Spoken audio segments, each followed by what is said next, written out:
வேலு என்னடா ஆச்சு? பசுபதி சொல்றாங்க, உன் நல்லதுக்காண்டி தான்டா சொன்னேன். ஏன்டா இப்படி பண்ண? சக்தி இல்லாத இந்த வீட்டுல ஒரு நிமிஷம் கூட என்னால இருக்க முடியும். நான் சக்திக்கு வாக்கு கொடுத்துருக்கேன்.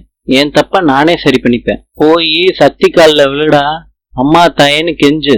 பக்கமா இல்லையாடா? உன்னையெல்லாம் என் மகன்னு சொல்றதுக்கே நாக்க கூசுதுடா. உட்காந்துக்கிட்டு இருக்க, போய் கெஞ்சுடா அவ காலில் விழுந்து.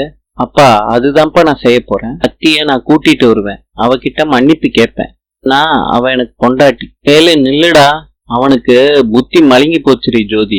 வீட்டுல சக்திய பார்த்து அவங்க அம்மா கஸ்தூரி சொல்றாங்க, இவ்வளவு நாள் நீ பொய் சொன்னவ தானேன்னு சுட்டி காட்டினா உன் வாழ்க்கை என்ன ஆகுறது அப்படின்னு ஃபீல் பண்றாங்க. சக்தின்னு வேலு கத்துறாரு. இப்ப வெளியே வரப்போறியா இல்லையா? சக்திய நான் கூட்டிட்டு போறதுக்கு தான் வந்திருக்கேன், பிரச்சனை பண்றதுக்கு இல்ல. ஐயநாதன் சொல்றாரு, பிரிச்சது நாங்க இல்ல, நீங்க தான். அத்தனை பேர் முன்னாடி அவமானப்படுத்திட்டு பொண்ணை கூப்பிட வந்திருக்கேன்னா என்ன அர்த்தம் மாப்பிள்ள? இப்ப கூப்பிட்டீங்களே மாப்பிள்ளன்னு, அதான் மாமா அர்த்தம். ஒரு விஷயம் தப்பா நடந்து போச்சு, என் சக்திக்கு நான் இருக்கேன், நடந்ததெல்லாம் மறந்துரு, வா சக்தி போலாம், கைய விடுன்னு சக்தி சொல்றாங்க. இப்படி வேலா, இவ்வளவு நடந்தோம் நடக்காத மாதிரியே வந்து கூப்பிடுற, அதான் மறக்க சொல்ற. நான் பிரெக்னன்ட் நீ பொய் சொன்னியே, அதை மறக்க சொல்றியா? நீ சொன்ன பொய்யினால உனக்கு கௌரவம் உயருதேன்னு நீ நினைச்சியே, அத நான் மறக்கவா? விஷயம் இருக்கு, எது வேலை நான் மறக்க? உன்னோட எல்லா கிரைமுக்கும் கிரெடிட் எனக்கு கொடுத்துருக்காங்க, இதுக்கு நான் பெருமை பண்ணோம், அதானே வேலா? சொல்றதெல்லாம் ரைட்டு தான். நீ என் கூட வாழலன்னு எதுக்கு சொன்ன? அதான் எங்க அப்பாவுக்கு கோவம் வந்துருச்சு. பையன் அவன் நினைச்ச மாதிரி வாழலாட்டி எந்த அப்பனுக்கும் வருத்தம் இருக்கதான் செய்யும். சக்தி அவர் பேசுவாரு, ஆனா மன்னிச்சிருவாரு. அவரு நம்ம பண்ணிருக்க மாதிரி சீரியஸா எதுவும் பண்ண மாட்டார். சக்தி, என்னைய பத்தி உனக்கு நல்லா தெரியும், நான் எல்லார்கிட்டையும் சொல்லிட்டேன், நீ சொன்னதெல்லாம் உண்மைதான்னு. யாரும் உன்னை கேட்க மாட்டாங்க.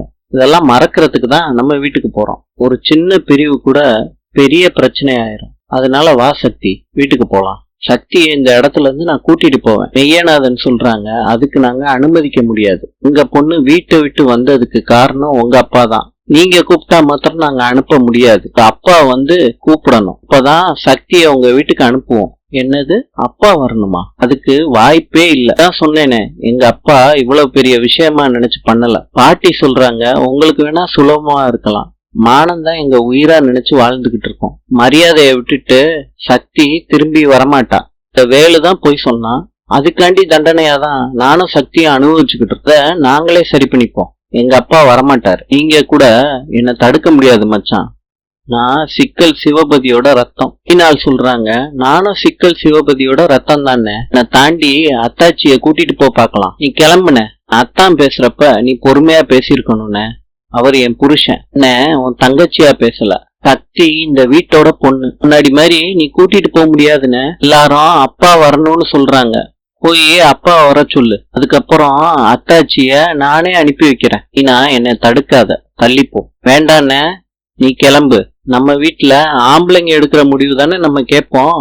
என் குடும்பத்துல புருஷனும் என் மாமனாரும் தான். அப்பாவை அனுப்பு, அப்புறம் பேசிக்கலாம். இப்ப நீ கிளம்புன, உன் தங்கச்சியும் இங்க வாழ்றேன்னு போய் அப்பா வர சொல்லு. கஸ்தூரி சொல்றாங்க சக்தி கிட்ட, மாப்பிள்ள முன்னாடி எப்படி பேசினா பாத்தியா என் மருமக? இப்ப நல்ல பொண்ணு, நான் மாத்திரம்தான் சொல்லிக்கிட்டு இருந்தேன், யாருக்கும் அவளை பிடிக்கல. எனக்கு இப்பதான் சக்தி தைரியமே வருது. சக்தி, மீனா மேல எந்த வருத்தமும் இல்லையே. மீனா கிட்ட எனக்கு என்னமா வருத்தம் இருக்க போகுது?